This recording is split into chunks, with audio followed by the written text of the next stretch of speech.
Salam pembelajar. Assalamualaikum warahmatullahi wabarakatuh. Salam sejahtera, Om Swastiastu, Namo Buddhaya, salam kebajikan. Terima kasih banyak sudah bisa mengikuti materi teknis substansi lembaga dari Inspektorat Jenderal Kementerian Hukum dan HAM.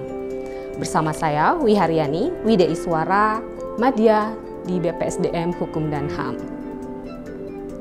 Baik.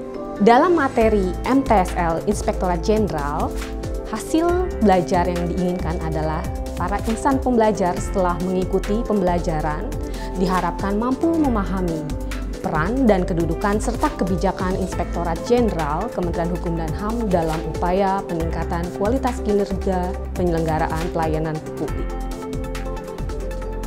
Dan materi akan kita bagi menjadi dua, di mana materi yang pertama adalah tentang kedudukan, tugas, dan susunan organisasi Inspektur Jenderal. Materi yang kedua tentang kebijakan Inspektorat Jenderal dalam rangka meningkatkan kualitas kinerja penyelenggaraan pelayanan publik di Kementerian Hukum dan HAM. Baik, kita masuk dalam materi yang pertama. Materi pertama berdasarkan dari landasan hukum Peraturan Menteri Hukum dan HAM tentang perubahan atas Peraturan Menteri Hukum dan HAM Nomor 29 Tahun 2015 tentang organisasi dan tata kerja Kementerian Hukum dan HAM. Baik, di mana kedudukan dan tugas Inspektorat Jenderal di bawah dan bertanggung jawab kepada Menteri, dan Inspektorat Jenderal dipimpin oleh Inspektur Jenderal. Inspektorat Jenderal mempunyai tugas menyelenggarakan pengawasan intern di Kementerian Hukum dan HAM. Fungsi dari Itjen memiliki 7 fungsi, di mana fungsi yang pertama adalah penyusunan kebijakan, baik teknis pengawasan intern di lingkungan hukum dan HAM. Fungsi yang kedua, pelaksanaan pengawasan intern di lingkungan Kementerian Hukum dan HAM terhadap kinerja dan keuangan melalui audit, review, evaluasi, pemantauan, dan kegiatan pengawasan lainnya. Fungsi yang ketiga, pelaksanaan pengawasan untuk tujuan tertentu atas penugasan dari Menteri. Fungsi yang keempat, penyusunan laporan hasil pengawasan di lingkungan Kementerian Hukum dan Hak Asasi Manusia. Dan fungsi yang kelima adalah pelaksanaan administrasi dari Inspektorat Jenderal. Dan yang terakhir adalah fungsi pelaksanaan dari fungsi lain yang diberikan oleh Menteri. Inspektorat Jenderal memiliki tugas dan fungsi dalam penjaminan kualitas atau kita sering sebut dengan quality assurance, katalis dan kegiatan consulting. Penjaminan kualitas atau quality assurance itu meliputi audit terhadap aspek keuangan tertentu, audit kinerja, audit dengan tujuan tertentu, review, evaluasi, monitoring, pemantauan, dan kegiatan pengawasan lainnya. Dan pemberian jasa konsultasi atau consulting activities meliputi konsultasi, sosialisasi, dan asistensi. Kita masuk ke dalam susunan organisasi. Susunan organisasi yang berada di Inspektorat Jenderal terdiri dari 7. Yang pertama adalah Sekretariat Inspektur Jenderal, terdiri dari bagian program, humas dan pelaporan, bagian kepegawaian, bagian keuangan, bagian sistem informasi pengawasan, bagian umum, dan kelompok jabatan fungsional. Susunan organisasi yang kedua yaitu Inspektorat Wilayah 1 yang dibagi menjadi Inspektorat Wilayah 2, Inspektorat Wilayah 3, 4, 5, dan 6.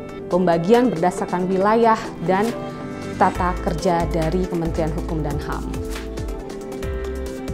Baik, Inspektorat Jenderal memiliki program unggulan, di mana program unggulan ini adalah selain melaksanakan audit, evaluasi, review, dan kegiatan pengawasan lainnya, Inspektorat Jenderal juga melaksanakan program unggulan yang kita sebut dengan Quick Win, di mana program yang pertama adalah review laporan keuangan, program kedua evaluasi kinerja, program yang ketiga intensifikasi penanganan pengaduan masyarakat, baik melalui online, email, dan lain sebagainya. Program yang ketiga whistleblowing system, di mana dalam whistleblowing system maka para whistleblower biasanya akan dirahasiakan identitasnya. Program yang keempat, pendampingan penilaian mandiri pelaksanaan reformasi birokrasi. Program yang kelima, pelaksanaan zona integritas menuju wilayah bebas dari korupsi, wilayah birokrasi bersih dan melayani. Dan program yang ketujuh, kerjasama antar kementerian atau lembaga. Dan program ke-8, peningkatan kualitas hasil pengawasan melalui pendidikan dan pelatihan, bimbingan teknis, sosialisasi, fokus group discussion, dan pelatihan kantor sendiri serta pendampingan. Dan program yang unggulan terakhir adalah Panca Program dan Panca Komitmen Inspektorat Jenderal Kementerian Hukum dan HAM. Untuk pengawasan intern, berdasarkan Peraturan Menteri Nomor 60 Tahun 2008, biasanya tentang SPIP, adalah seluruh proses kegiatan audit, review, evaluasi, pemantauan, dan kegiatan pengawasan lain terhadap penyelenggaraan tugas dan fungsi organisasi dalam rangka memberikan keyakinan yang memadai, bahkan kegiatan telah dilaksanakan sesuai dengan tolok ukur yang telah ditetapkan secara efektif dan efisien untuk kepentingan pimpinan dalam mewujudkan tata pemerintahan yang baik. Oke, baik. Bagi teman-teman insan pembelajar yang ingin mengetahui program unggulan lebih lanjut dan lebih detail, silahkan di-browsing melalui profil Inspektorat Jenderal Kementerian Hukum dan HAM. Selain dari membaca modul MTSL, teman-teman bisa melakukan belajar mandiri baik melalui website yang disediakan atau mungkin mendapatkan informasi dari Center Information dari Inspektorat Jenderal. Baik, saya kira itu saja materi substansi teknis tentang Inspektorat Jenderal, dan salam pembelajar.